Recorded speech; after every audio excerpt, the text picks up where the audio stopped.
Welcome to The Works. In today's episode, we're taken to the skies with Hillsborough County Mosquito Control to find out how they combat the spread of disease and the rising mosquito population.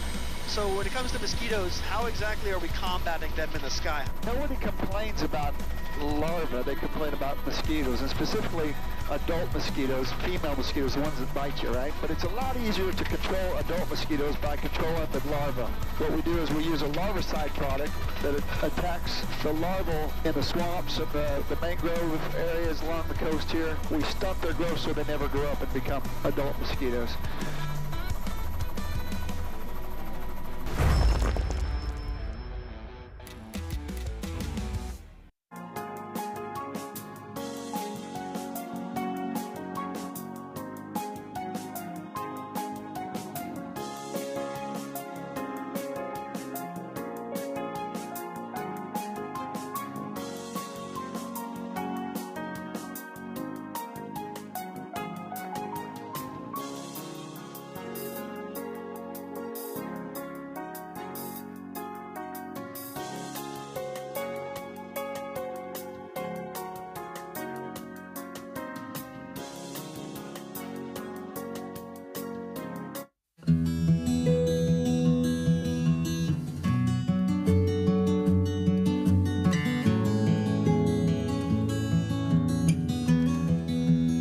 We're at Upper Tampa Bay Conservation Park. It is a 600-acre conservation park, kind of in the northwest corner of Hillsborough County. We are releasing some bobcats today.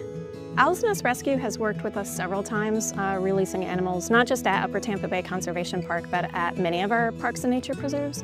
And they pick them because they have suitable habitat, they have large spaces. This park in particular is about 600 acres, and only a small portion of that is actually used for human recreation. The rest is just kind of wild. For bobcats, you're looking at a year that you have to get them to where they need to be back in the wild. We've had to make sure that they know how to hunt native things. I've done this 40-some years, so I know if they get to a point that I know they're ready. You get anxious about it, and then you're almost at peace that they're gonna be in a really good place, so they're gonna figure it out.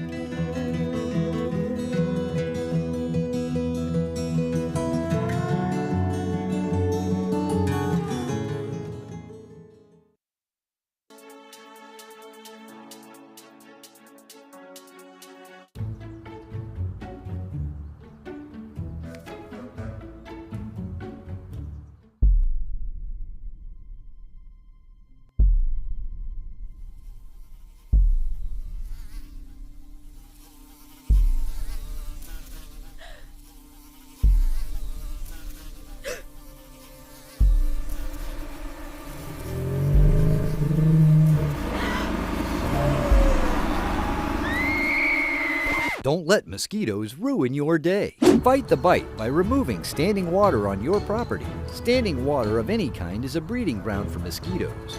Do your part and help reduce the mosquito population. Visit hcfl.gov/fightthebite.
Good morning, everybody. Good morning. Welcome to the May 13th meeting of the Hillsborough TPO.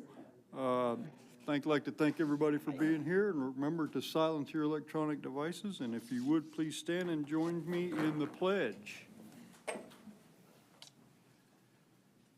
pledge allegiance to the flag of the United States of America and to the republic for which it stands, one nation, under God, indivisible, with liberty and justice for all.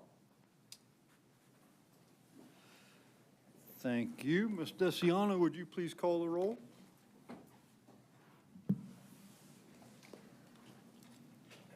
Ross. Here.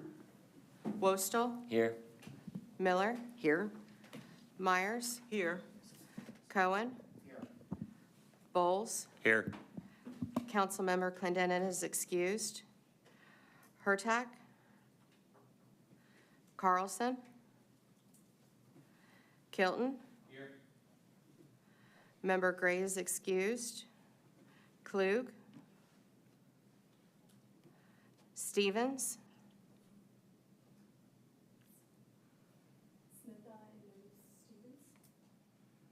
Slater. King. Joseph. Here. You have a quorum, sir. Thank you, Ms. Desiano. Board members, has everybody had an opportunity to review the minutes from our meeting of April 8th? And if so, is there a motion? Second. A motion by Board Member King, seconded by, was it Commissioner Myers? Yes. Seconded by Commissioner Myers. Any corrections to the minutes? If not, all those in favor say aye. Aye. Aye. Opposed? No nays. Minutes are adopted.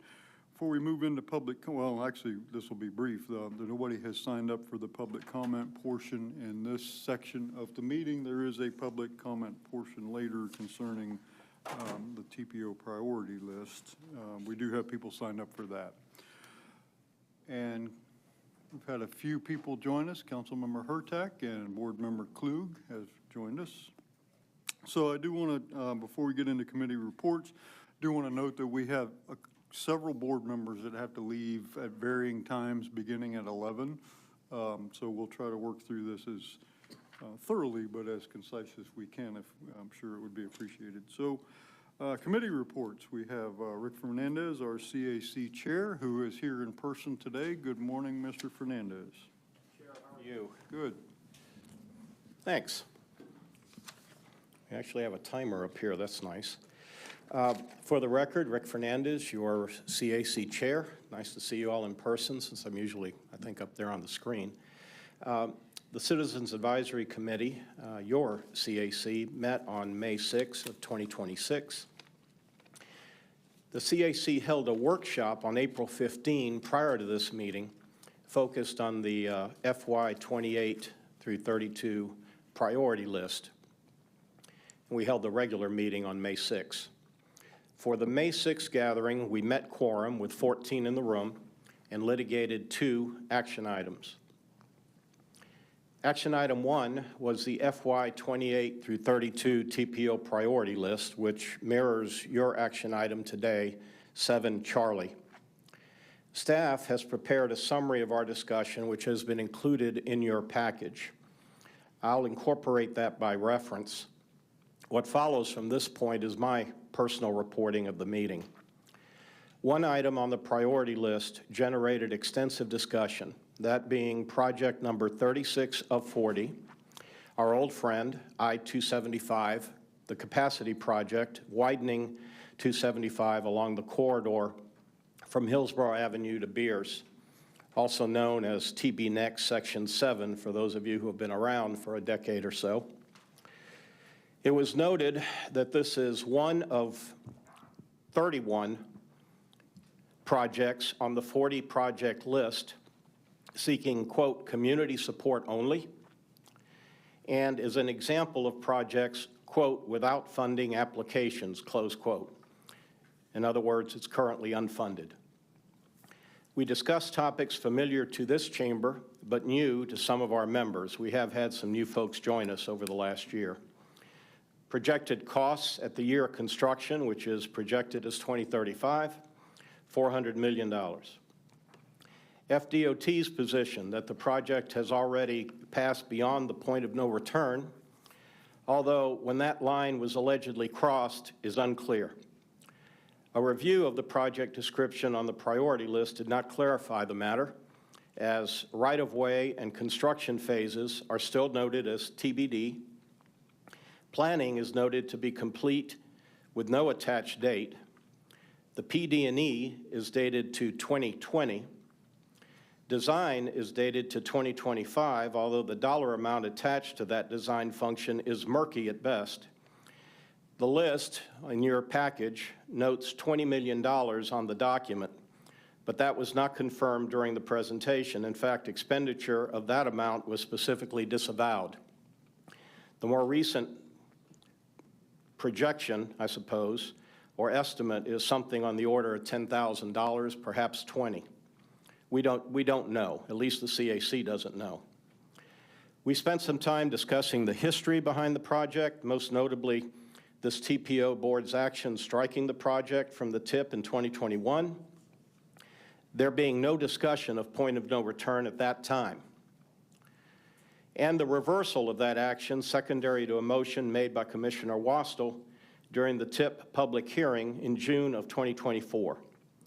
We also discussed the history of community opposition to this project dating back to the original rollout of TBX in 2015. The status of I-275 as a hurricane evacuation corridor was also discussed, as this was the justification for the resurrection of this project in 2024. TPO staff was asked to research the validity of that rationale. It was noted by a committee member that there is no known emergency management doctrine suggesting the need to widen this segment of Interstate 275 for evacuation purposes. To the contrary, modern strategies focus on navigating storm surge risks, the guiding principle being run from the water, hide from the wind. If evacuation is necessary, plan to travel tens of miles, not hundreds, to reach safety, as high traffic, long distance evacuation creates unnecessary dangers. Against the backdrop of this discussion, the CAC litigated a motion duly made and seconded to recommend that the TPO board strike item number 36, that being again the Hillsborough Avenue to Barris Avenue widening capacity project, from the priority list. The motion passed by a vote of 9-5. The CAC recommends that the TPO board strike this capacity project. Following that vote, the CAC voted unanimously to recommend the TPO board accept the FY 28 through 32 priority list as thus revised. Action item 2 was the Henderson Boulevard Manhattan Avenue Vision Plan, which mirrors your action item 7 Bravo. The CAC voted unanimously to recommend that the TPO board vote to accept the Henderson Boulevard Manhattan Avenue Vision Plan. The CAC had 2 status reports, local resilience countermeasures, and an introduction to the FY 27 through 31 Transportation Improvement Program. Both will be on the CAC June agenda for action. The CAC will hold a workshop on May 20 at 6 p.m. on the TIP. You're all cordially invited to attend. Unless there are any questions, I'll submit respectfully. Board members, are there questions for Mr. Fernandez? Seeing none, thank you, Mr. Fernandez. Thank you, sir. Oh, I'm sorry, Councilmember Hurtak has a question. Yes, Council? Yes, generally speaking, the CAC weighs in on our action items, and the one action item you didn't talk about this morning was Unified Planning Work Program adoption? It wasn't on our action item list for the, on our agenda. Okay, It wasn't one of our action items. I don't know why. All right, thank you. Thank you, Mr. Fernandez. Yes, sir. Harmony McGee from our TPO staff, good morning.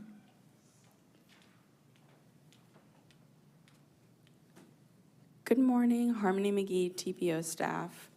Regarding today's action items, the Technical Advisory Committee recommended that the TPO board accept the Henderson Boulevard / Manhattan Avenue Vision Plan. During the discussion, members asked whether any proposed expansion areas would impact the existing right-of-way.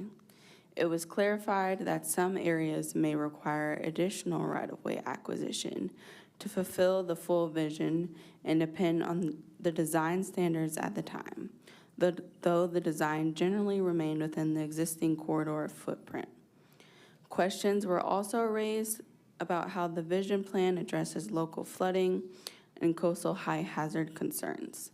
Staff clarified that the project is currently in the concept stage and that stormwater considerations would be addressed during the design phase. It was also noted that the Planning Commission partnered on the project. Additional discussion emphasized the importance of evaluating bike lane placement in relation to bus stop locations during the design phase and coordinating with HART. Members also noted the limited vegetation remaining along the corridor and expressed support for incorporating additional trees into the project design.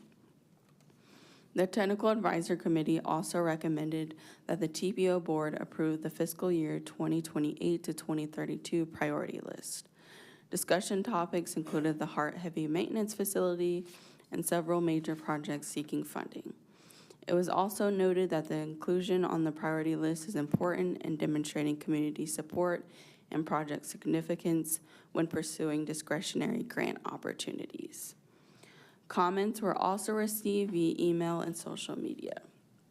Chris Vela emailed requesting that the TPO Board remove the I-275 widening project from the fiscal year 2028 to 2032 TPO priority list.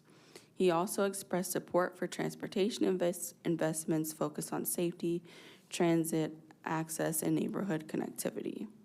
An additional email was received from Raymond Castro, who suggested implementing a citywide traffic signal safety improvement involving audible sound triggers when traffic lights change from red to green. He shared that this could help improve traffic flow and reduce rear-end collisions by encouraging drivers to remain attentive.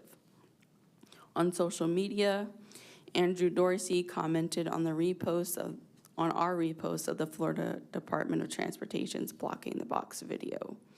He suggested moving pedestrian crossings a bus length behind the white stop lines to allow for safer median crossings and improve pedestrian visibility for drivers.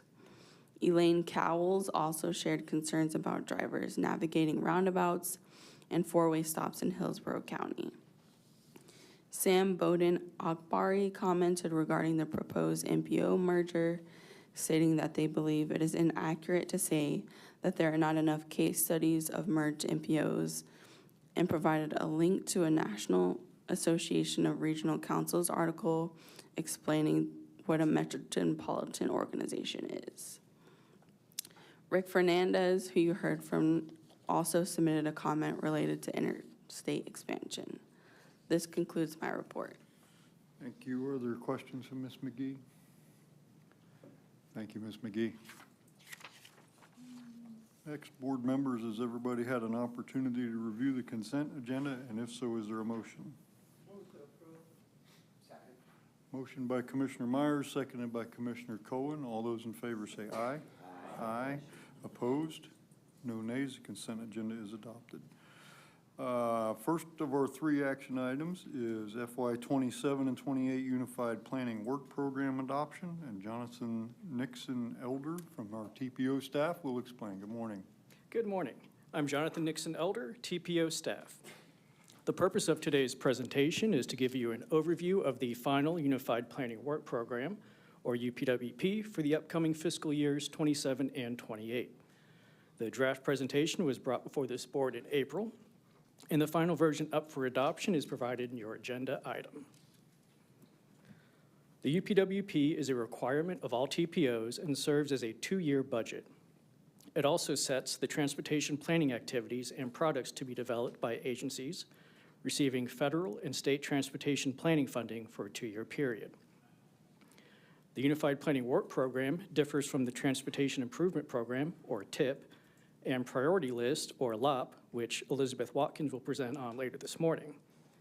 The UPWP focuses on transportation planning over a 2-year period, whereas the TIP identifies specific projects over a 5-year period, and the Priority List prioritizes projects for inclusion in the TIP. The UPWP becomes effective July 1st, 2026, and is valid through June 30th, 2028. What comprises the UPWP? The task numbers in the UPWP outline the work that will be completed. The use of task is a requirement for the UPWP. Task 1 entails much of our administrative effort and UPWP development. Task 2 contains all corridor and congestion studies. Task 3 has a long-range transportation plan with its amendments and data collection. Task 4 contains the transportation improvement plan development and amendments, along with state TIP coordination. Task 5 is all about outreach efforts, committees, and our board work. Task 6 is all our local and state coordination with our agency partners, and that includes things like the Suncoast Transportation Alliance and the Tampa Bay Transportation Management Area, or TMA. Task 7 will help us track efforts that we spend exploring a regional MPO. Task 8 is also regional in nature, but that tracks the transfer of funds between MPOs. Here we have the FY 27-28 UPWP budget, $2,472,186, and FY 27-28 for consolidated planning grant funds.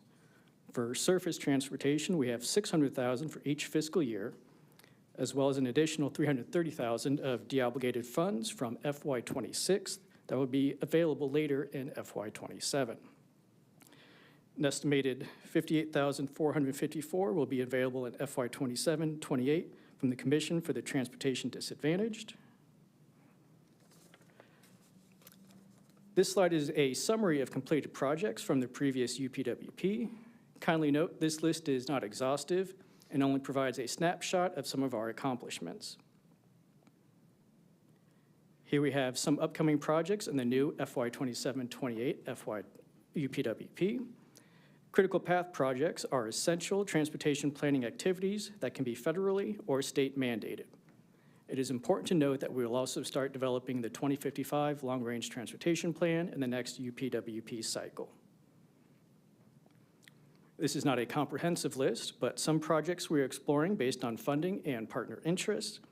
Highlights include the Plant City Walk Bike Plan update, and since the business operations report was well received last cycle, it will reoccur. Here we have our schedule and milestones. The preliminary draft was submitted to FDOT, FHWA, and FTA for review. In March, ITS and CAC were also provided the opportunity to comment on the draft, and the CAC recommended UPWP approval in their April meeting. All comments received have been incorporated into Appendix C of the UPWP. Once the UPWP is approved and signed, FDOT, FHWA, and FTA reviews, the new UPWP will become effective July 1st, 2026. Our recommended action is to adopt and finalize the FY 27-28 Unified Planning Work Program and approve Resolutions 26.2 and 26.3. Thank you for your attention. I am available for any questions or comments. Thank you, Mr. Elder. Board members, are there questions? Move for approval. We have a motion by Commissioner Wastel, seconded by Commissioner Myers. Is there discussion of the motion? I just have one comment. I don't want to beat this horse to death, but I like to say this like once a year or so, and this seems like a good time to say it. I know that I'm not a transportation planner. I'm just a regular guy. But I like to think that I'm reasonably of average intelligence. And this is no dig on our TPO staff, because they didn't invent this world. They inherited this world. But this is an example of why I don't think we can get anything done. And I mean, we have the UPWP, where now we're going to talk about the LOP. And then next month, we're going to talk about the TIP. And then all these things are like, and then the county has their thing going on, and the city of Tampa has their stuff going on, and Temple Terrace and Plant City have their things going on. DOT has their stuff going on. The Expressway Authority has stuff going on, and somewhere along the line, is this on the UPWP or the LOP or the TIP or the, right? It's programmed for PD&E in 2032. It might get constructed in 2040 if we can move it off the UPWP to the LOP, and then it gets onto the tip, and then it goes back to the, right? How much money do we spend in this industry for every dollar of construction we do? I'd love to know the answer to that question, because it's got to be in the hundreds of dollars that we spend for every dollar's worth of concrete or asphalt we buy. And so I don't know what has to happen. If I were the president, which God forbid that's never going to happen, but if I were, the first thing I would do on day one is to commission a blue ribbon commission to study the world of transportation planning and come up with a new thing. Right? This system was invented, developed in the 1960s or late 50s when it made sense, because the federal government was just paving over communities and the locals had no. But this is 2026, man. We're just spending this whole, okay, I'm going to shut up now. But I like to say this like once a year, because I mean, I'm here, we're all doing the work, but this is crazy. This is just crazy, but I'm proud to be the chair. Thank you for letting me be. So, okay, all those in favor say, oh, yeah. Okay, I'm done for the year. Next year you'll hear it again. But all those in favor say aye. Aye. Aye. Opposed? No nays. All right. Thank you very much, Mr. Elder. No reflection on you. I know you're paid to do this. But next, we have Lisa Silva from TPO staff and Catherine Tellez from Fair and Piers are here to explain a Henderson Boulevard, Manhattan Avenue vision plan. Good morning. Good morning, Lisa Silva. I promise I'll be nice to you. I can take it. Okay, well, I'm here, Lisa Silva, TPO staff. As you know, I'm your multimodal safety planner for the staff, and so we're here to kick off another project, but I thought I'd set up the listening. This one is a long corridor compared to your short one from last month with Bierce Avenue. So, and the request this time from our partner governments was to do a big vision plan, like long term. So you're going to see a different take on this one. And our consultant, Catherine Tellez, will take you through the overview. Great, thank you, Lisa. Good morning. I'm Catherine Tellez with Fair and Piers, and I'm excited to be with you today to share with you what we've been working on the last 15 months or so. So as Lisa mentioned, this is a long corridor. It's about 4 miles. So we're just going to touch on some of the highlights of the process and of the outcomes. So some of the challenges that we faced are that there's a number of different jurisdictions involved. A portion of the corridor is overseen by Hillsborough County, another portion by FDOT, and then of course it runs through the city of Tampa, who has land use jurisdiction along the corridor. There's a lot of transportation challenges, sidewalk gaps, skewed intersections, people who drive maybe a little too fast for the conditions and the posted speed. And really our challenge here was to identify a cohesive vision throughout the corridor that when implemented over time would improve transportation safety outcomes, increase transportation choices for everyone in the community, and then advance other community goals, including health, economic vitality, and stormwater management. So over the course of our 15-month schedule, we collected a lot of data, we did a lot of analysis, and we talked to a lot of people in the community that helped inform the overall vision plan. So just some key highlights here of our existing conditions analysis, sort of a lack of continuous sidewalks, minimal transit stops, a lot of driveways that made it challenging to see where you're actually supposed to be walking along the corridor, inconsistent bike lanes. There's on-street bike lanes on some portions of the corridor, not on others.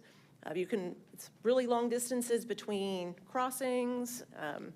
And so we also identified some good things along the corridor in terms of some great opportunities, and then some other findings in terms of utility constraints. When we were out there doing our walk audit, we noticed a lot of portions had some really nice tree coverage that we don't want to touch, and then other portions very exposed to the sun.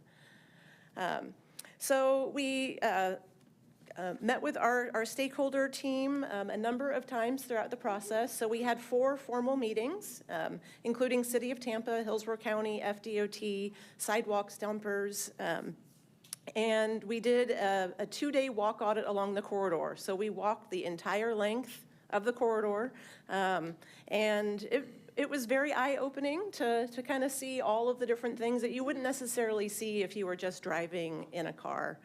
We also went out at nighttime because we know conditions are different at night than during the day, and we wanted to understand what lighting was like along the corridor. There are some portions of the corridor that have really good lighting, and then there's some areas where there are, again, some opportunities for improvement.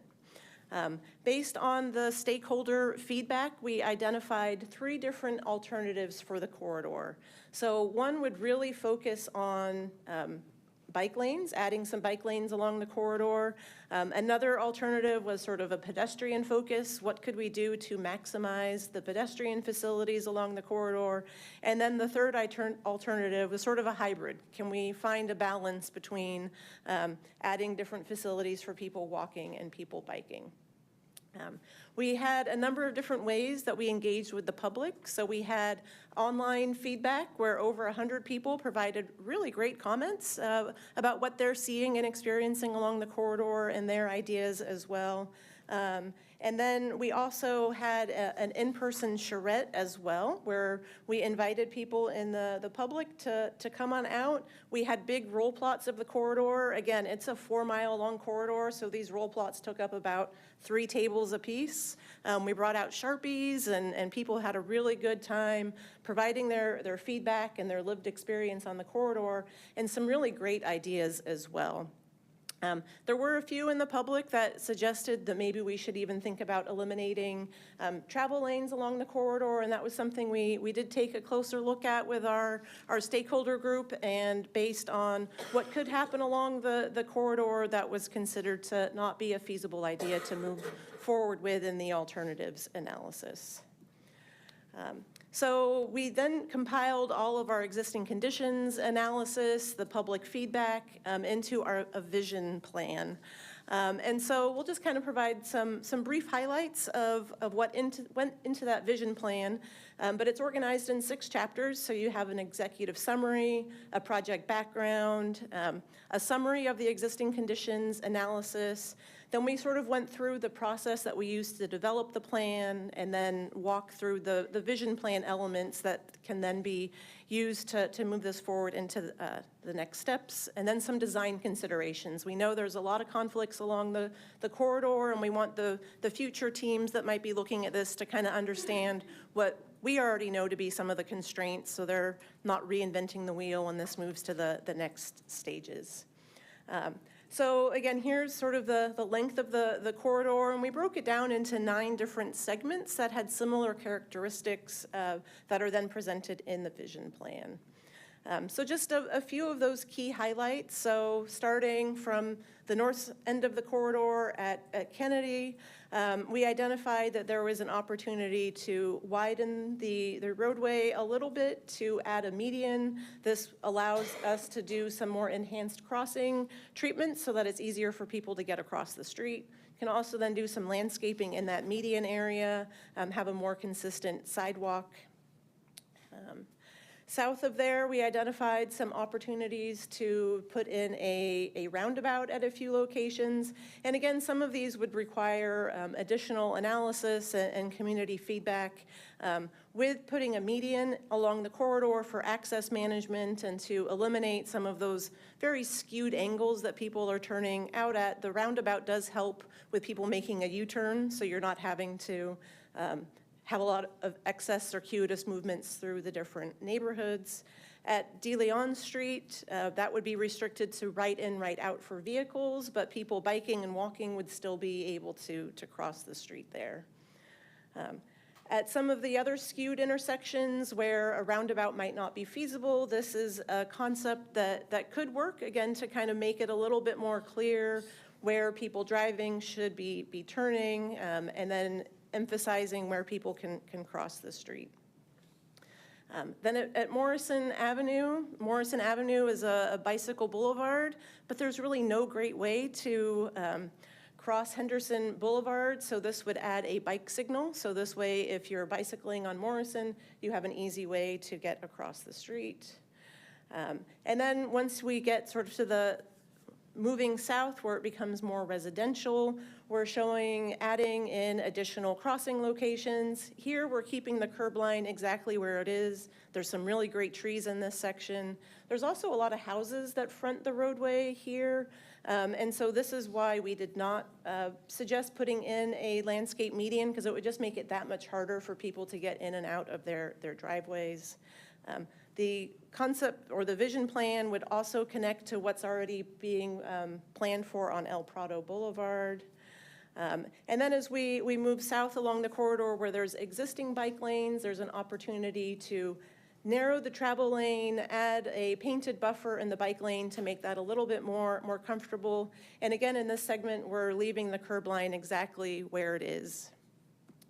And then in some portions of the corridor, on the northern portions, there's a lot of parking that just kind of enters and exits the roadway, and it's very unclear if pedestrians are allowed there. So we identified a few sort of low-cost, quick-build options to sort of highlight where pedestrians are supposed to be in those areas so that it's a little bit more clear where everybody should be. And this is really just done either with paint, or it could be done with some textured elements as well. So we included that as something that could be implemented more in the near term. We then also identified what are some future considerations and next steps. So just highlight a few of those. Really a need to update the right-of-way survey along the corridor to understand what the right-of-way limitations are, doing a little bit more detailed land use analysis. A lot of parcels on the corridor are prime for redevelopment, but understanding what that might be and how that might affect the vision plan would be an important next step. And then as bicycle facilities are improved along the corridor, we expect to see more people biking. So updating some of the bicycle parking requirements for new uses along the corridor would ensure that those future residents would have a place to park their bicycle. So Lisa can talk about the recommended action, but it's really just to approve the plan here today, and happy to answer any questions. I know we went through that pretty quickly, so I'm sure there might be a few questions. Thank you, Ms. Tellez. Board members, questions for Ms. Tellez? Yes, Board Member Rada Christian. Or Board Member King. Thank you, Chair. I have yet to see anyone using any of the bike lanes we presently have in the city, anywhere, or the county. So my question is, why are we investing money into putting in bike lanes that nobody uses? So we're not actually proposing new bike lanes along the corridor. It's really where there are existing bike lanes to make those a little wider so that people might feel safer to use them. Why not take them out altogether and remove this restriction on vehicular traffic? So that's a great question. That was not an alternative that came up through all of the stakeholder engagement that we did. Well, it's coming up now. Okay. I can add to that. Lisa Silva, TPO staff, Vision Zero coordinator. What we've observed everywhere, and maybe not when you're traveling the corridors in our counties and cities, is that there are a number of people using those. We have the data and the counters that demonstrate that, and we have the public input on the corridors and the personal observations. There are many of our community that are zero-car households, either because of economics or because they're just elderly and cannot drive any longer. So mobility scooters or e-bikes or just walking are some of their alternatives. You saw earlier in the presentation, we looked at a pedestrian focus, bicycle focus, and a hybrid. And so what we did was balance the multi-mobility needs of every user along the corridor, knowing people are going to be walking to and from the bus stops and walking to and from the businesses along the corridor. The corridor is imagined to be more dense in the future, and it's mixed use, so that just really fosters other modes other than just vehicular. Well, forgive me, but the roadways are primarily intended for vehicular traffic. I'm just wondering, how much money do we really need to expend and continue to impede vehicular flow?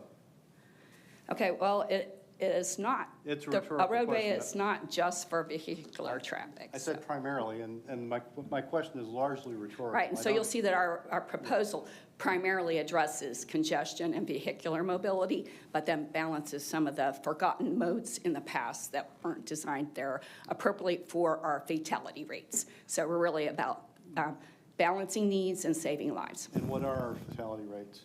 Highest in the nation. Florida, unfortunately, is #1 in that category year after year after year. We kill more people than any other state in the United States. Pedestrians. Bicycles and pedestrians, sometimes we're #1 in one category, #2 in the other category, and sometimes Orlando and Miami beat us out, but Tampa Bay, unfortunately, continues to be highest in fatality rates. How many in the last year? It's off the top of my head. It depends on which jurisdiction I'm talking about, so it's like 200 and something, and then there's 42 in the city of Tampa. And Lisa, if I'm, Board Member King, if I may, Yes. staff would be happy to return at a later time and share the volume counts for some of the cycle tracks that are being used. I do think it's a little bit of an incorrect assumption to assume that they're not being used. Some of the cycle tracks in downtown see cyclist usage above 100 cycles per hour. I'm not- But we could come back with some data. on I'm not Manhattan trying to be specifically. argumentative, and I'm only providing anecdotal information from my experience. But I have to wonder why we're spending all this money to do something that is counterproductive in some ways as I see it. And I think somebody needs to ask the question. So I'm sorry if I've upset anybody. I don't intend to. And I apologize to the chair. I don't want to monopolize the moment. So I'll end my question. Board Member Rhoda Christian. Thank you. First of all, I want to commend the staff. This is a very comprehensive way that you're looking at the entire corridor, and there's so many opportunities to make this an effective reliever for Dale Mabry and so be it. It's a high-density corridor, so really appreciate the comprehensive nature of what you're looking at. The one question I have, actually two questions. One is, I believe there is a lot of extensive stormwater work that the city has undertaken, especially in the most egregious flooding areas. Is that accounted for? Is there limitations to what's being done right now that you are going to take as part of this vision and tie it up to the broader stormwater design that the city may be doing? So that's one question. And the second thing, this is not the full corridor, but there are a lot of retail locations where the front portion of the retail, where the parking is very shallow, where, vehicles almost need to get into Manhattan or Henderson before they can reverse and get into so please consider that as well in your study. Great, so to answer the first question, then this was a transportation study. And so we do acknowledge there's a lot of the stormwater improvements happening along the corridor. And we did note that as this project progresses to subsequent phases, that there'd be a need to kind of evaluate how well those projects are doing and then implement any additional stormwater management when additional transportation improvements happen along the corridor. And then in terms of the parking for the retail uses, then yes, that was sort of one of those core constraints along the corridor, just knowing that while those businesses are operational, we can't really do much to change the parking situation. That's why we identified that sort of low-cost, near-term opportunity to kind of paint where pedestrians should be in those parking areas, with the expectation that longer term, as redevelopment occurs, there could be opportunities to place parking in the back and a whole host of other strategies to reduce those conflicts in the future. Thank you. Okay. Board Member Commissioner Cohen, but I do want to remind everybody that the only expected action of this board at this point is to accept this report. The people who are actually going to design the construction are not us. So these are options. So Commissioner Cohen? I'll be very brief. I thank you very much for the report. For people that are not familiar with this roadway, it is the most ridiculous design you could possibly imagine. It is a diagonal road that cuts through a perfectly straight grid and creates terrible conflict points every 3 blocks where 3 streets all come together. I don't know what the correct balance of bicycle, pedestrian, automobile priority would be, but I can guarantee you that the way it is now doesn't work for any of them. And I mean, there are streets that literally end. Morrison doesn't actually go through. It actually ends right before the intersection. So you just end up at a dead end where when you think that you're gonna make a turn. It's a real mess. So I just want to say that whatever work gets done on the corridor is going to be a welcome change from what is there now. And so we should strive to get it right, but what we shouldn't do is get caught up in a fight about what the treatments are going to be and then end up not doing anything. Because it really and truly is one of the most conflict-prone stretches in the whole city. And to the point about the stormwater work, my understanding is the city's almost done with it, which means they're probably getting ready to stripe again anytime very, very soon. Councilmember Hurtak. Thank you. I'm actually just going to echo with what Commissioner Cohen said. It's definitely an area where people have been begging for help for many, many years. And I really appreciate this plan. And as we find the funding to move forward with it, whether it be, city treatments or county or state money, I really do appreciate the work that went into this. We are getting a lot of complaints from the community about pedestrian and bicycle safety, and a lot of it has to do with speed. So I know it's a very difficult road, and I really do appreciate the fact that we aren't reducing traffic lanes, because that would not work in that area. So again, thank you for the detail and the thoughtfulness, and I really look forward to seeing what happens as this moves along. Board Member Slater. I was going to make 3 points, but Smith had made 2 of them for me, so I'll just leave you with, I love seeing the roundabout on there. I think they can be extremely effective when people learn how to drive in them. Commissioner Move to accept the report. I'll second it. We have a motion by Commissioner Cohen, seconded by Commissioner Wastel. Commissioner Wastel, you're recognized. Just very briefly, I agreed with the roundabout comment. I'm sold on them. I think that they actually work. The bike lanes are empty. I mean, I've talked about it. I have to drive through one where a whole street was taken right here on County Center. Our garage exits on one. I've had to dodge a car that went into it one time, and that's basically all that you see. I could put a trail cam on it, and you're going to see that it's empty in the downtown core. You probably have a nominal amount of people that enjoy it, but the reality is it's Tampa, Florida. It's the lightning capital of the Western Hemisphere, and it's extremely hot and humid, and we have a lot of senior citizens. So I would have rejected this proposal if you wouldn't have made clear that you're not doing on the amount of calls I fielded for El Prado, which citizens get confused about who's got jurisdiction, but the road diet that's going on in El Prado has a massive build opposing it right now, and I'm getting a lot of calls about it, and I don't want this project to in any way facilitate or help that road diet that's going on there to move forward. So as long as I don't see that in the engineering, I'll continue to support the item for the most part. But I do believe that the comments about the bike lanes were actually germane. And you said you had 22 people, so after we move forward, I would like to see the data that you collected and the amount of money that it's going to take. So the data that was collected for actual bike trips and pedestrian trips that were collected prior to this recommendation moving forward, I would like to see what those numbers are and what the potential financial cost is to move them forward. So thank you very much. I thought it was a good item. Commissioner, we have a motion and a second. Mr. Klug, you're recognized for discussion. Yeah, just a quick comment as far as that roadway. It was, it basically follows a cattle trail. You probably remember that as William Benton Henderson drove his cattle down to Spring Lake, which is in Sunset Park, and then down to Port Tampa for his cattle. But that's why the roadway is the way it is. It's a diagonal. But having said that, there were a number of intersections or 6-way intersections. So I'm glad we're trying to address that, because it is a real problem trying to address those 6-way intersections. Also with Manhattan was expanded about 25 years ago, and that was to take traffic off of West Shore Boulevard. So I hope we don't lose that concept, is that West Shore Boulevard, we can't widen it any wider. Now there's Newport Tampa Bay and all those other developments to the south. there's a lot more traffic on West Shore, and I think Manhattan was widened to address that issue. We have to make sure it's not going to be a speedway.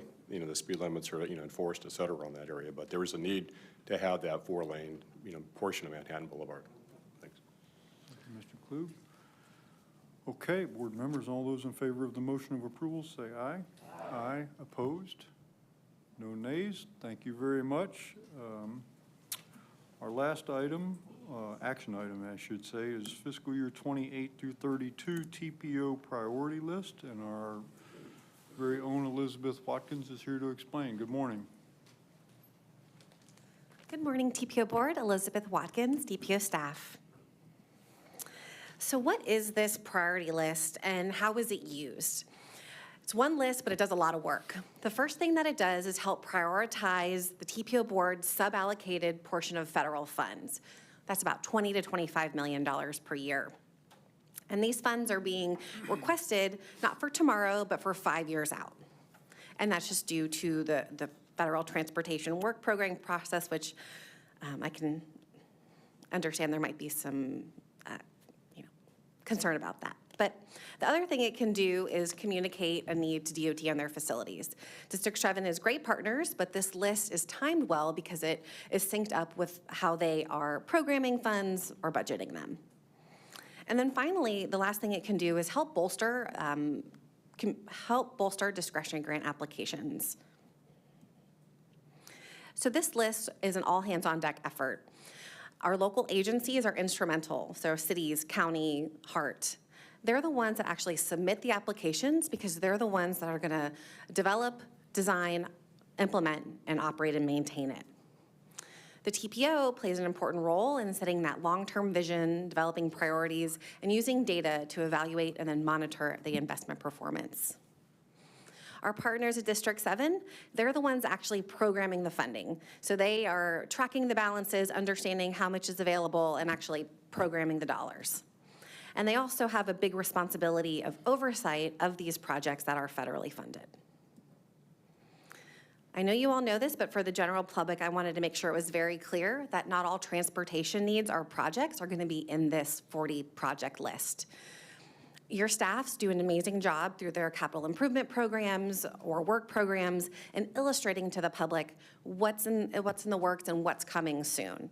So the LOP, the CIPs, the work programs, they all work together to advance transportation in our county. A few things have changed since last year. So the first thing is you're seeing this in May rather than coupled with the TIP in June. We did this because we thought it was important to be really clear about what the priority list can and can't do and how it's different from the TIP. The priority list is sort of a wish list. Hey, DOT, these are the things that we want funded, while the TIP is, here is what is funded over the next 5 years. Another thing that has changed has been the format. So this is the same project, just has more detail and more information because we thought it was important in this list to explain more clearly what projects are, where they are in the phase of development, and what specifically is being asked and recommended. So now we'll talk a little bit about the projects on that list. So there are 40 projects total. The vast majority, or 31, are ones that are only seeking community support or direct support through the TPO board support of being on this list. 9 of the projects had a higher barrier to entry, which means they had a detailed project application, an engineer's estimate, and an application to go along with this request for those $20 to $25 million per year. So I'll briefly touch on that pot of the 31. So there are a variety of projects that fall within that category. So streetcar extension, Tampa arterial BRT. These are fixed guideway, expensive, complicated transit projects that will likely have their own financing mechanism, but they're on this list just to show the TPO board supports the advancement of these projects. I-275 widening from Hillsborough to Pierce, which was mentioned in public comment. That project is also on the list at your direction to include it as a capacity project. The South Coast Greenway Trail is a project that the county is working on but still developing, as well as Van Dyke Road widening and trail. heavy maintenance facility through HART. Phase 1 is funded, and Phase 2 still seeking discretionary funding, but it remains on this list to just show support as these projects find different ways to advance. I'll spend the majority of time talking about the things that are directly within the control of the TPO board, and that's those 9 projects that submitted project applications. So pleased to see that we had all types of projects, from technology to maintaining the assets that we have, safety, trails, and widenings. So one of our top priorities is smart cities, using technology to get the most out of the investments that we have to move traffic, alleviate congestion. So the county requested $5 million to design and construct essentially traffic signal cabinets, cameras, sensors, different types of hardware that they can do to maximize traffic flow on key intersections in eastern Hillsborough County, as well as Racetrack Road, which is in the Town and Country area. Looking to the next program is the Good Repair and Resilience, so maintaining the things that we have. We received 2 requests from HART. One was to support their bus stop capital improvement program. It's a big program. The request, I think, was $40 million, but staff is recommending $2 million to help continue to implement shelters where possible, ADA improvements, other transit amenities. The second request from HART was a contribution to continue to help them keep their vehicles in a state of good repair by either doing midlife overhauls or doing full replacements. Currently, HART's fleet, so 75 out of 130, over half, are beyond a state of good repair. So that means over half are pushing 600, 700, almost 800,000 miles, and the HART team is doing an amazing job keeping those buses, getting every last drop out of them. So the recommendation would be $5 million to continue that program and try to get out of that situation. The other 2 projects were bridge rehabilitations, both within downtown Tampa, Broraine Bridge Street, as well as the Cass Street Bridge. And the staff recommendation would be to help fund the construction of Cass Street Bridge just due to the total project cost.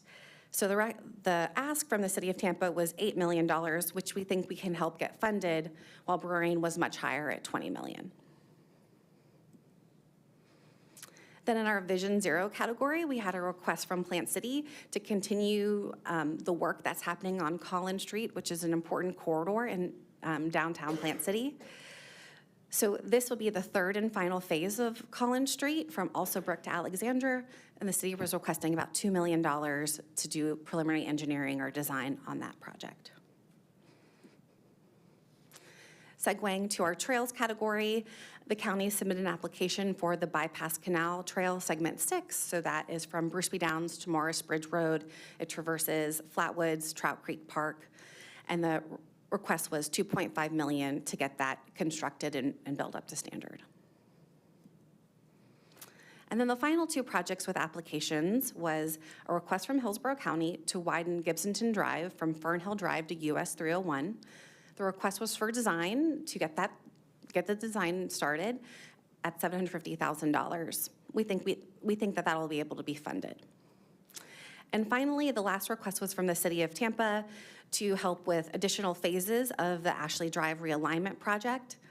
So currently the project is envisioned to reconnect Ashley Drive to the grid, and phase 1 is funded through a discretionary grant, but the city submitted an application for phases 2, which is closer to the interchanges or the ramps with I-275, and then building out the grid with the rest of downtown. And because that request was higher, about, I think, $15 million, we believe that the funding has kind of run out, but it will remain on this list for support. So overall, we were pleased with the outcome of this process. The majority of the applications that were submitted, we believe they could get funded. You can see investments in all modes, whether it be transit, trails, highways, a nice geographic distribution between the cities, unincorporated county, and HART. And then, of course, maintaining a balance of getting things built, but continuing to keep projects in the pipeline and get things started for design. So the recommended action before you today is to consider accepting this priority list, but I'm happy to answer any questions or comments you might have. Thank you, Ms. Watkins. Prior to questions, we do have public comment. So we do have 3 people signed up for public comment, and we will call them, and then we'll open it up to board questions. Chris Vella is online, I believe. Chris, can you hear us? Yeah, yes, I can we hear can you hear guys. you, but it's low volume. Okay. There we go. Is that better? Yes, that's a little better, yes. Okay, thank you, Chair. I appreciate it. So, Chris Vella, 33605, Tampa, Florida. I'm asking you to remove items 36, I-275 Hillsborough Avenue to Barris Avenue widening as a capacity project in the TIP priority list. This vote matters because the priority list is not just paperwork, it is formalizing public support. The TPO's guidelines say the degree of public support should be considered in the project prioritization and scoring guidelines for FDOT's work program as a TIP update. But over the past 10 years, we have had public outcry against the widening of I-275. During that time, we brought over a petition of 2,000 signatures, spurred thousands of emails, calls, and pleas to remove highway widening. Why the TPO leaves this ongoing chapter out is a mystery. For neighborhoods north of the downtown interchange, this project has been a long and painful history.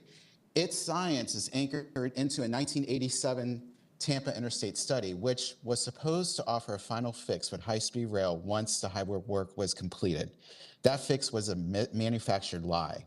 We saw no transit, the neighborhood improvements promised by FDOT never materialized, and surrounding neighborhoods faced unfair economic and environmental impacts. If anything, this massive waste project provided 2 things: mistrust between the taxpayers and FDOT, and more gridlock. For decades since, communities in Seminole Heights, Ybor, and Tampa Heights have raised serious concerns about rewidening I-275 through our neighborhoods. And instead of just killing it, FDOT has zombified this project, delayed it, renamed it, and pushed it forward again to seek relevance despite its origins based on a Hillsborough County from 39 years ago. This is an outdated plan allowing other cities and counties to surpass us. We are not asking you to ignore gridlock. We're asking you to choose a better transportation project for the area. Prioritizing highway widening through dense neighborhoods does not solve Tampa's long-term mobility needs. It just locks us more into road expansion, more costs with tolls, ignoring gas prices, while transit neighborhood-based alternatives remain underfunded.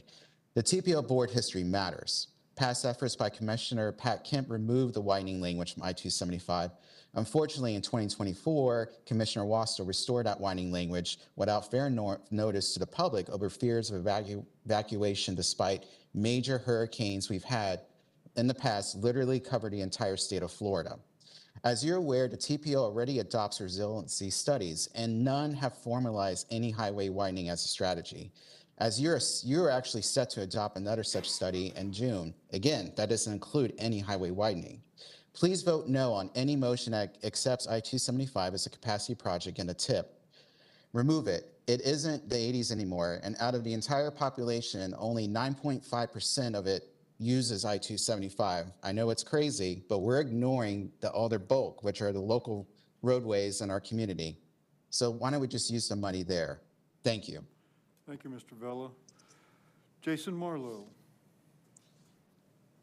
Good morning, members of the TPO. I'll say swiftly that having the pleasure of knowing many of the members of this board, I am incredibly grateful to you for your service to our community, and I apologize in advance for the venom in my monologue this morning. It is not aimed at you.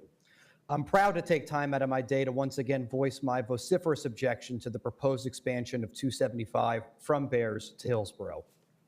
I will spare this board a painful review of the decade plus of civic opposition to this project and how it has rallied individuals from different neighborhoods throughout Tampa's urban core.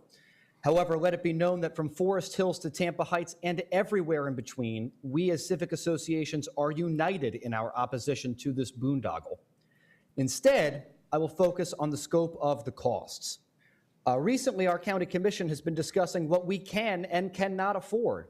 I say to this board, if we are not meeting our most basic responsibilities in repairing sidewalks and paving potholes, then we assuredly do not have over $500 million to unnecessarily widen a highway. If we waste this money to widen 275, we will literally incentivize more of the traffic already clogging Tampa. Let's set things straight. There is no autonomous solution to our traffic problem. Our traffic problem is specifically connected to the number of cars on our roads. The efforts of this board should be oriented towards offering our residents and tourists actual alternatives to individual automobiles. We should not spend over $500 million of the taxpayers' treasure to subsidize corporate welfare for those who would contribute to certain political campaigns. It is not hard to read someone's supervisor of elections report and see the regulatory capture that has been at work in this specific endeavor. We should not spend over $500 million of the taxpayers' treasure to reduce the property values and quality of life of tens of thousands of Tampeños. We cannot claim to care about public health if we are willing to pump more particulates into people's lungs when there are plenty of other more important projects worth funding to reduce fatalities on our roads. And lastly, we should not spend over $500 million of the taxpayers' treasure on building additional lanes when the cost for this endeavor is more than double the annual funding of our county's public transportation agency. We could utilize this money to help working-class citizens cut their costs at the pump by providing them with the world-class alternative transportation options that this community wants and deserves. Thank you for your time and consideration, and have a wonderful day. Thank you. Mr. Fernandez.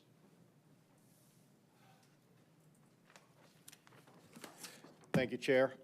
Rick Fernandez. I appear today as president of the Tampa Heights Civic Association and in my individual capacity, and stand opposed to the widening of Interstate 275 north of Hillsborough to Beers. Your CAC has recommended that you strike this project from the priority list, item number 36, and I ask that you support the CAC and the community we are appointed to represent. This is not the first time such a recommendation has been delivered. I have been on the CAC since 2017. We have been asked every year to litigate the merits of FDOT's interstate widening initiatives. Every year we have recommended rejecting some or all of the TBX, TB Next capacity projects. For instance, in June of 2021, the CAC recommended striking Section 7 of TB Next, that is your priority number 36, from the tip. The board agreed. The section was transformed from a road widening capacity project to a safety project focusing on sound walls and other safety improvements. There was to be no further expansion, and that was the way of things until 2024.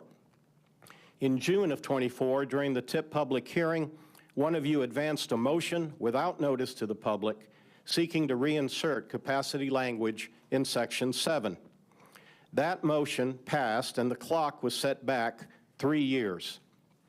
The CAC and community at large have sought to overturn that action during hearings on the TIP, the LRTP, and now the priority list. So far, no joy. But we have several years to work on it, and who knows, maybe a few of you or your successors will eventually have an epiphany. To that end, when your colleague offered their motion in June of 2021, it was based primarily on the argument that road widening was necessary to support I-275 as an emergency evacuation route. There is no support for that argument. There is no emergency management doctrine that suggests the need to widen this stretch of highway. In fact, your continued support of this project as an evacuation enhancement communicates the wrong public safety message. Modern strategies concentrate on navigating storm surge risks, with the guiding principle being run from water, hide from wind.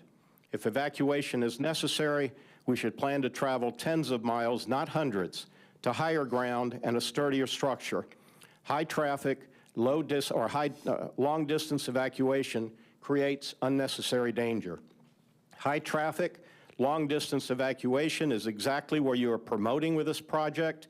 You want to spend $400 million in 10+ years to strand your future constituents on a larger parking lot. That is the developing legacy, and it is yours to change. Thank you.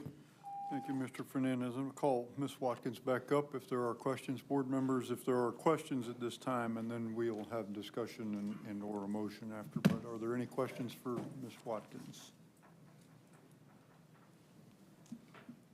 Commissioner Wassel, do you have any questions, or are you moving? Okay, if there are no questions. Move for approval. Motion by Commissioner Wassel, seconded by Mayor Kilton. Discussion of the motion? The motion? Motion to approve. Oh.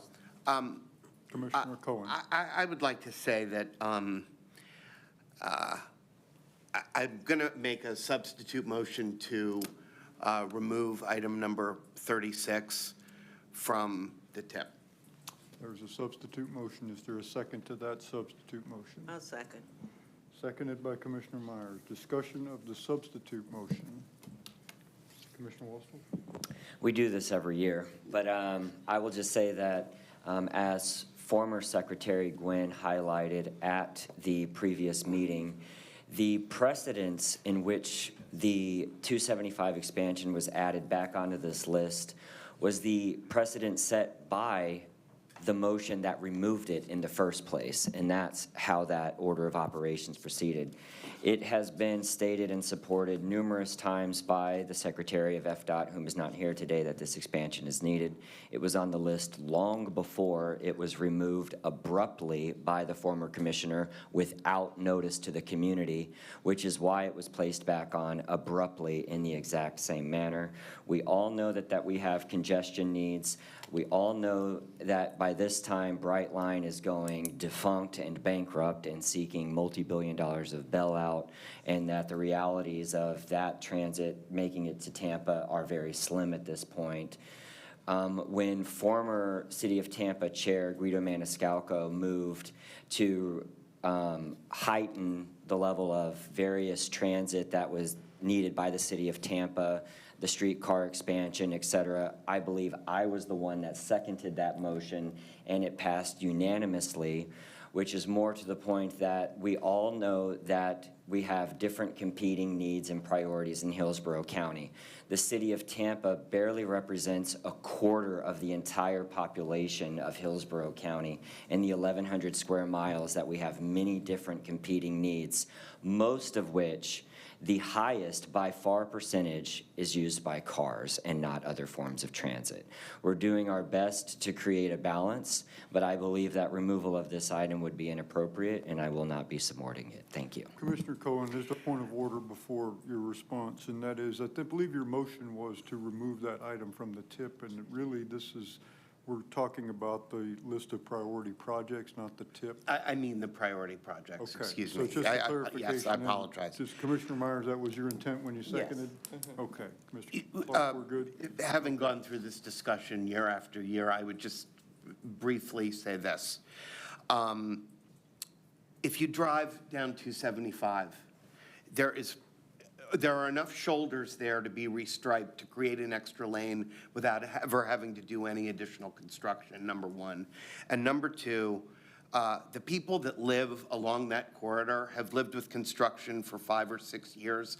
They're finally on the other side of it, and I do think at some point that you have to recognize construction fatigue in a neighborhood. I agree with all of the points that were made by the public, but I wanted to add that because one of my primary reasons for feeling this way about it is that all of the people that lived along that route have suffered from noise, various different issues with air pollution, just the general inconvenience that goes with this kind of construction.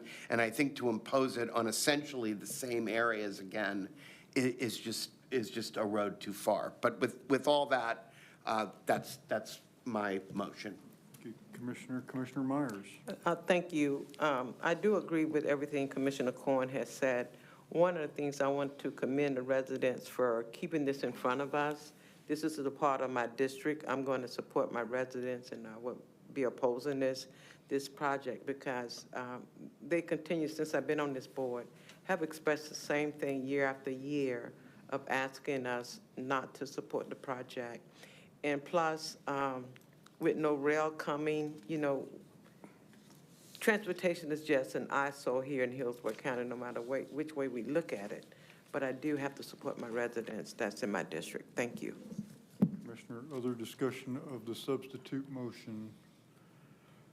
So at the risk of paying a price for this, I do want to comment on, from my perspective, and I'm sure I'll pay the price like I mentioned, but I'm going to support, as I have in the past, the project, but maybe for a slightly different reason.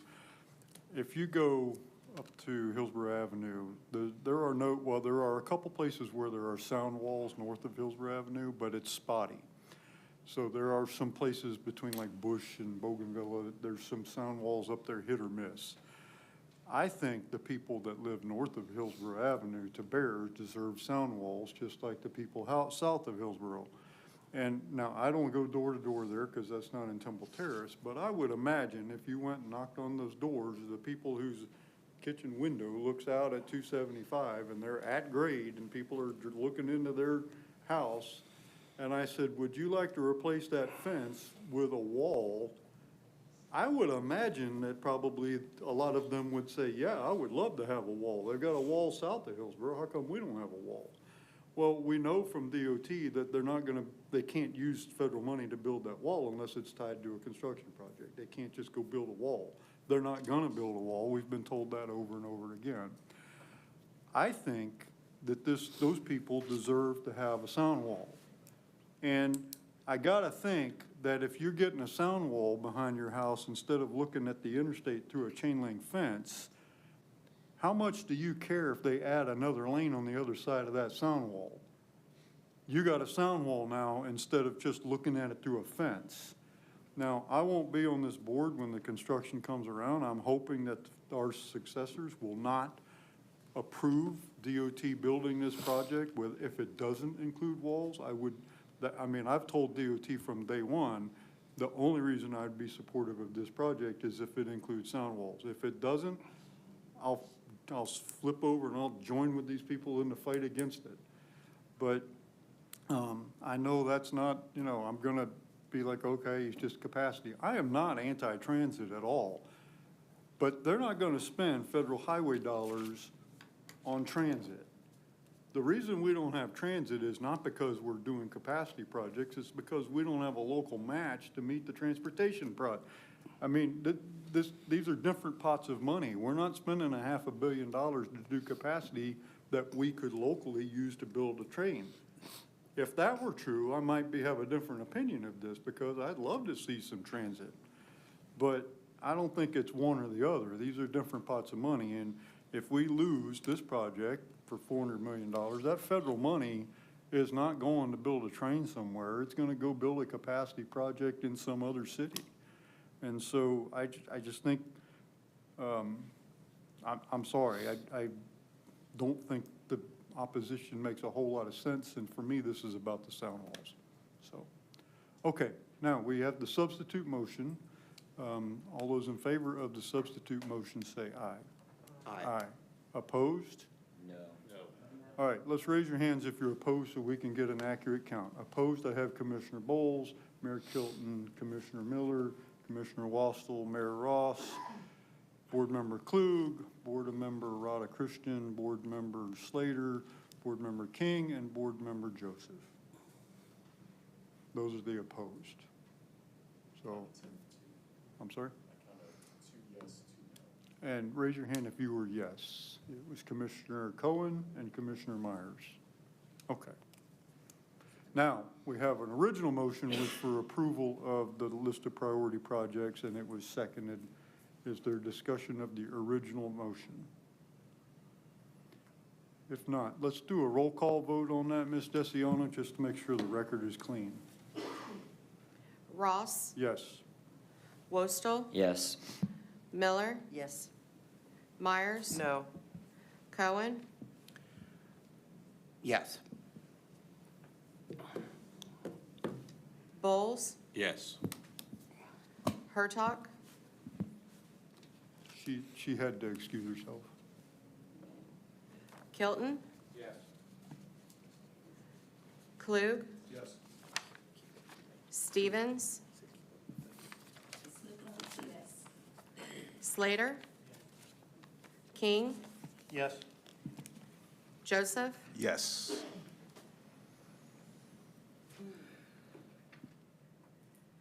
Motion carried 11 to 1. 12 to 1. Commissioner Myers voted no. Very good. Thank Ms. Dicion, and also let the record reflect that Board Member Rhoda Christian has been sitting in for Tampa Airport today instead of Board Member Stevens. Yes, sir. Okay, thank you. Okay, Executive Director's report. Thank you, board members. I have a few items to report. The Suncoast Transportation Planning Alliance will meet on June 5th at 10 a.m. After that meeting wraps up, we'll have a joint meeting with the SCTPA and the Central Florida MPO Alliance at 11. The location has been changed. It was originally scheduled to be held at the SunTrax Center. Due to scheduling conflicts, it'll be moved to a different location in Polk County, which hasn't been decided yet, but as soon as it's selected, we'll get that meeting information out to you. Our next regular TPO board meeting and tip hearing will be June 10th, beginning at 6 p.m. downstairs on the second floor.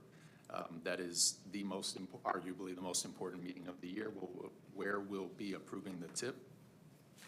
Have one legislative update. On Monday, President Trump stated in an interview that he'd like to pause collection of the gas taxes in response to the Iranian conflict and the pain that folks are feeling at the pump.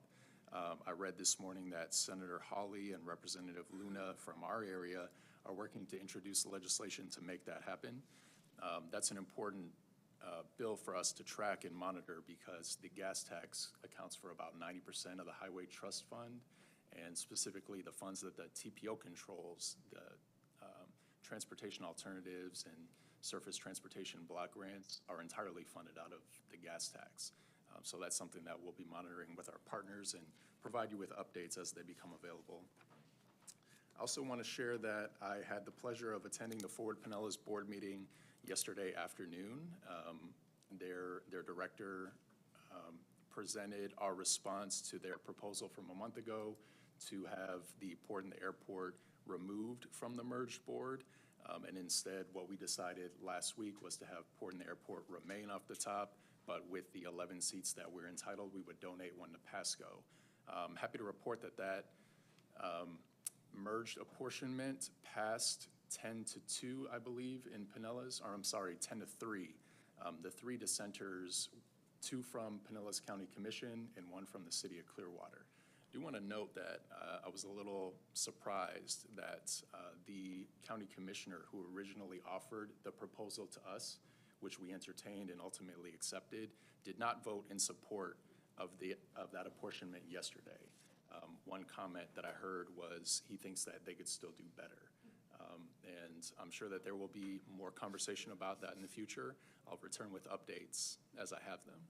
Any questions for me that I can answer? How many Pinellas commissioners sit on their board over there? I believe it's 4. Commissioner Scott, Commissioner Flowers, Commissioner Shearer, and Commissioner Peters. Okay. So the vote yesterday was split 2-2 among the county commissioners. I believe it's only 4. I could be mistaken, but Peters, Scott, Flowers, and Shearer. Who's the other no? City of Clearwater council member. County Commission. Who's the other no? Peters, I'm sorry. Other questions for Dr. Wong? Mr. Slater? Just want to make one point that the bills that have been introduced on the federal gas tax so far have all included automatic transfer mechanisms for the general fund to replace that funding, make that program whole. Other new business, old business, anything to discuss, any announcements, anything for the good of the order? Very good. Well, thank you all, and we will be adjourned.